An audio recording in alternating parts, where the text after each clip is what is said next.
logopeda. A veces los disléxicos son también trabajados por logopedas para enseñarles a leer y escribir, pero ese trabajo también lo puede hacer un psicólogo o un reeducador, que es en el caso que yo estoy más especializada. Entonces, por ejemplo, como ya usted acaba de decir, ¿no?, que la dislexia es una situación genética, o sea, es heredado, sí, es genético. Entonces, ¿qué pueden hacer los psicólogos para ayudar a que se manifieste menos? O también el paciente disléxico, que como usted dice, es inteligente, lo que pasa es que no sabe expresar lo que quiere decir. Ese paciente también se le entrena para que también tenga él mismo la paciencia de poder hablar, de tomarse el tiempo para pensar y hablar, y que él mismo entienda su situación. Sí, claro. De hecho, cuando se le diagnostica el trastorno, lo primero que hay es que hablar con el niño, mira, te pasa esto, y vamos a tratarlo así, tú tranquilo, no pasa nada, te vamos a ayudar. Y en este caso se tiene que implicar muchísimo las familias. Los papás tienen que ayudarle, los psicólogos tienen que darle también herramientas a los papás porque también necesitan intervenir a la hora de hacer las tareas. Ellos son muy lentos, por ejemplo, a la hora de escribir, a la hora de leer. No es recomendable que no lo hagan leer en clase en voz alta, porque eso, la autoestima la tienen que pende de un hilo y no es recomendable que lo obliguen a leer en voz alta, ni que le hagan repetir las tablas de multiplicar, que le digan, ¿cuánto es 5 por 5? No, evitar ese tipo de cosas que son muy sencillas, no pasa nada. Luego el educador le puede en sí preguntar detrás, fuera de sus compañeros, oye, y le puede preguntar sin que tenga la presión de pasar vergüenza. Sí, tú sabes que nosotros una vez, hace un tiempito, tratamos el tema de inteligencias múltiples. Ajá, sí, entonces, yo lo trato también. Entonces, un disléxico es inteligente, por lo tanto, él tiene una inteligencia diferente a la que tengo yo, que tiene usted. Sí. Entonces, por ejemplo, un paciente disléxico adolescente, joven, que va a hacer una carrera, ¿qué tipo de carrera quizás no puede hacer? Porque no, por ejemplo, las matemáticas no le convienen. No tiene nada que ver, depende de cada individuo. O sea, hay disléxicos que pueden saberse la tabla. Perfectamente. Ah, ya, ok. Sí, pero no les es un cuesta. patrón. No es un patrón. Okay. Pero sí que es verdad que todos al principio sufren de esto, que lo que es la secuenciación les cuesta mucho. Pero normalmente los disléxicos sí que es verdad que tiran mucho por el lado artístico. Sí, sí. Muchísimo. De hecho, bueno, porque son muchas veces como recogiditos, como aislados, ¿verdad? Sí, son muy, por ejemplo, muchos pintan fantásticamente bien. En teatro es curioso que les cuesta mucho leer, escribir y luego son capaces de aprenderse un guión de teatro. Entonces muchas veces a los papás, a los educadores, esto les choca. ¿Cómo puede ser que no se aprenda la lección y luego es capaz de aprenderse un guión de teatro? Por eso es que es importante que el papá sepa lo que está pasando con su hijo. Exactamente. Entonces no podemos echarle las culpas de que, ay, ¿por qué te aprendiste el guión y no te aprendiste la lección del día? No, son cosas diferentes. Entonces, ¿en qué porcentaje podremos decir que un disléxico se dedica más a de grande, a hacer, por ejemplo, a irse por el arte? Pues mira, son bastantes, realmente bastantes. Yo de los que he tenido, casi todos han acabado haciendo moda, haciendo marketing y publicidad, diseño gráfico, todo lo que tiene que ver con el dibujo. La mayoría han acabado en esta área, algunos estudiaron periodismo, o sea que realmente... Hay disléxicos que también tienen, por ejemplo, son media lengua, como llamamos, a veces que vienen. Sí. Por ejemplo, mi niño ya lo operamos. Él vino con el frenillo lingual bastante cerrado. Nosotros hicimos una cirugía, ¿cómo a qué edad? Como a los 2 años. Sí. Y Joan quería preguntarte algo. Dígame. Bueno. Perdóname, Joan. No es bueno dejar conversar a los profesionales. Sí, está bien. Pero ya fuera de la parte médica, yo también como padre, me gustaría saber de qué manera podemos identificar este tipo de comportamiento en los niños, cuando a veces no hay una base ya presente, para identificar cosas básicas. ¿Qué comportamientos, qué acciones podemos ver en los niños que nos lleven entonces ya a concretar con un profesional para tratar el caso? O sea, si puede mencionarlo, si hace esto, esto. Por ejemplo, cosas que podemos detectar es precisamente lo que hemos hablado de el que no haya adquirido la lectura y escritura a los 7 años, por ejemplo. Decimos de que ese muchacho sea bruto. Exactamente. Hay que tener cuidado. No, cuidado. Que vemos que empieza, no, es que no quiero ir a la escuela, es que no me gusta leer, o por ejemplo, no, que vemos que le duele muchas veces la barriga, somatizan muchas veces. No, es que me duele mucho la cabeza por evitar ir a la escuela. Entonces, en esos momentos pasa lo mismo con el bullying, que a lo mejor estamos pensando, ¿es que se estará metiendo algún compañerito con él? Exacto. También si vemos que a la hora de hacer las tareas es muy lento y que tiene que borrar y estamos muchas horas con él sentado, no puede ser. Si tenemos una ficha solo y pasa 2 horas, que sabemos a ciencia cierta que esa ficha se hace en 10 minutos y lleva 2 horas, ahí es donde también nos tenemos que empezar a preguntar. O sea, ¿qué factores que son identificables realmente para uno poder tomar en cuenta primero? Sí. A ver, si es grave. Hay veces que cuando los casos más difíciles de detectar para nosotros son los que se llaman borderline, que están en el borde, que sí o si no. Esos son los casos más complejos, porque a veces parece que sí, a veces parece que no. De hecho, tuve un caso que llevaba conmigo una niña tiene ahora 15 años y ha estado conmigo 3 años y lleva de psicólogos por lo menos 6 desde que se separaron sus papás. Pues no, muy agresiva, muy mal, los estudios fatal, todas las materias suspendidas y pensaba, bueno, no, esta sí que es realmente un caso de que es un fracaso, sí, estará muy marcada por el divorcio y tal. Y eso que estaba con una psicóloga especialista en dislexia e hiperactividad.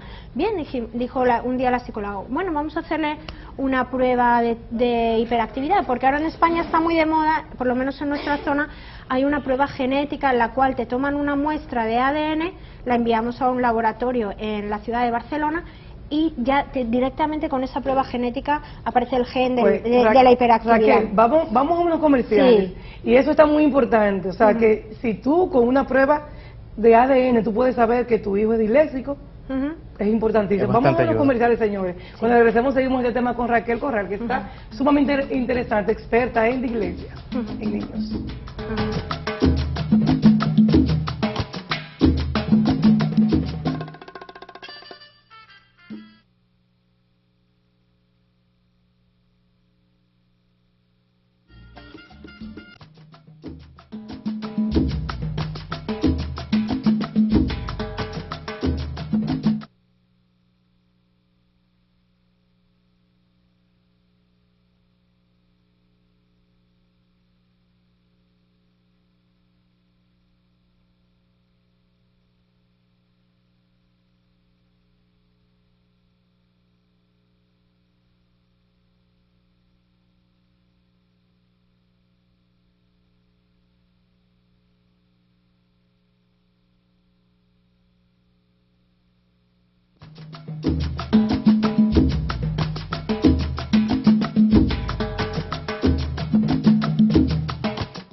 Bueno, estamos conversando con la licenciada Raquel Corral, experta en dislexia, exactamente, en niños y claro, bueno, da seguimiento hasta que llegan adultos. Y estamos, la última vez que estamos conversando, antes de irnos comercial, ella nos estaba hablando de una prueba que se hace y me corregía que esta prueba realmente se hace para niños que son hiperactivos. Porque hay muchos disléxicos, me mencionabas, que también son hiperactivos o son muy tranquilos, muy recogidos. Sí. Entonces, háblenos de esa prueba que determina genéticamente por un ADN que los niños vienen con hiperactividad. Sí. ¿Y qué tantos disléxicos son hiperactivos? Bueno, de hecho, la hiperactividad sí que se ha determinado cuál es el gen que produce la hiperactividad, pero la dislexia todavía no se ha descubierto. Y ahora, bueno, está muy de moda en España hacer por lo menos en la zona donde nosotros estamos, en Islas Baleares, está ahora muy de moda hacer esta prueba para determinar, porque también es muy interesante porque determina además qué medicamento es el que mejor le va a ir.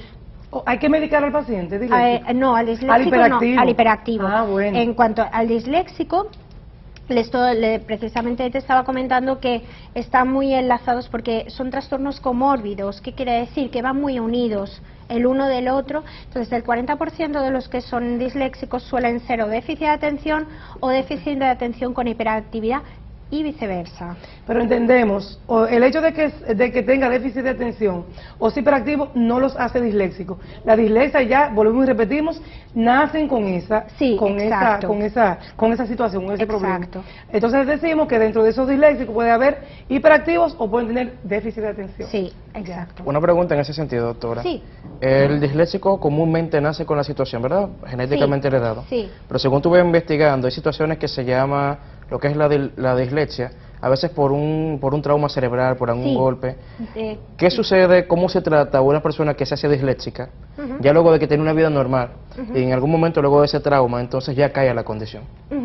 De hecho, hay dos casos que pueden producirlo por algún trauma cerebral y también las personas que han sufrido un ictus. También personas adultas que han sufrido un ictus porque tienen que a veces ¿Es eso? que volver lo que es un derrame cerebral. Ah, ya sé. Sí, que tienen que volver a aprender a hablar. De nuevo, De exactamente. nuevo. Entonces es igual, el tratamiento es igual, como si fuera un niño, lo mismo, es volver a reeducar esa habla. De hecho, yo tengo dos nenes que uno sufrió una operación en el cerebelo y otro fue sometido a quimioterapia por leucemia, y los dos adquirieron uno el TDA, lo que es el déficit de atención, y el otro una dislexia. Esos se llaman trastornos adquiridos. Oh, ya, hay dislexia adquirida, ok. Sí. Sí. En cuanto ¿Después de te una tocan cirugía o por un trauma? Sí. Ya, ok. Y en el caso de los que vienen a través del parto, Sí. ¿es la misma condición como si hubiese venido genéticamente o ya el trauma es diferente? Con force, por esos niños que salen con force, por ejemplo. A que- veces puede darse, sí. De hecho, hay una prueba que se hace a los niños o a las personas que han sufrido algún tipo de trastorno, como alguna operación y demás, que es hacer un TAC para ver si el cerebro está dañado. No se busca una causa, sino vamos a ver si el cerebro está dañado y vamos a ver cómo tenemos que proceder. Normalmente los disléxicos no suele aparecer nada, simplemente lo que sí que aparece es que cuando ellos están activamente leyendo, se tendrían que activar 3 zonas cerebrales y solo se activa una. A cualquier persona a nosotros se nos activan 3, a ellos una. De hecho, ahí fuerzan más la parte de las imágenes y nosotros activamos más la parte de la lectura y la escritura, y ellos lo de las imágenes. Por eso ellos son muy buenos en memoria fotográfica. De hecho, si nosotros les enseñáramos, en vez de a través de la lectura y de la escritura, les enseñáramos a través de imágenes, su aprendizaje sería muchísimo más rápido. Licenciada, entonces Sí. yo creo que usted me enumere. Ya enumeramos cómo la madre o el padre puede ver que su hijo lleva un comportamiento que puede aparentar que tiene dislexia. Ok. Entonces, ¿cuáles son los consejos que usted puede darle a esa madre? Y también a los profesores y directores de colegio, que muchas veces son los que se dan cuenta, la mayoría de veces, el problema que tiene el hijo. Porque los padres quizás en la casa lo que hace es que lo presionan, pero son en el colegio, en las escuelas que van a decirle, oye, tu hijo hay que mandarlo a la psicología porque está presentando problemas de aprendizaje. Sí. Entonces, ¿cuáles son esos pasos a seguir? Bien, una vez que se ha detectado que hay una dificultad, yo le recomiendo a los papás y los educadores, por favor, que no tilden de vagos a estos niños porque tienen la autoestima muy bajita. Aunque no sepamos todavía lo que pasa, no, es Dios nos ha puesto esa vida en el camino y hay que tratarlo igual que a cualquier otra, ¿no? Vamos a investigar qué pasa. Después, que no lo tengan como un trastorno algo escondido, ¿no? Me da vergüenza que mis amigos se enteren, porque lo que le vamos a generar es más etiqueta de la cuenta, porque si nosotros lo tomamos como algo natural, el niño va a avanzar muchísimo más rápido. Yo precisamente en mi conferencia le decía a los educadores, vosotros si tenéis un alumno disléxico en clase, ¿decís a los demás compañeritos que lo es? No, no, esto no se puede decir. ¿Pero por qué no? Obviamente, previa autorización de los papás. Claro.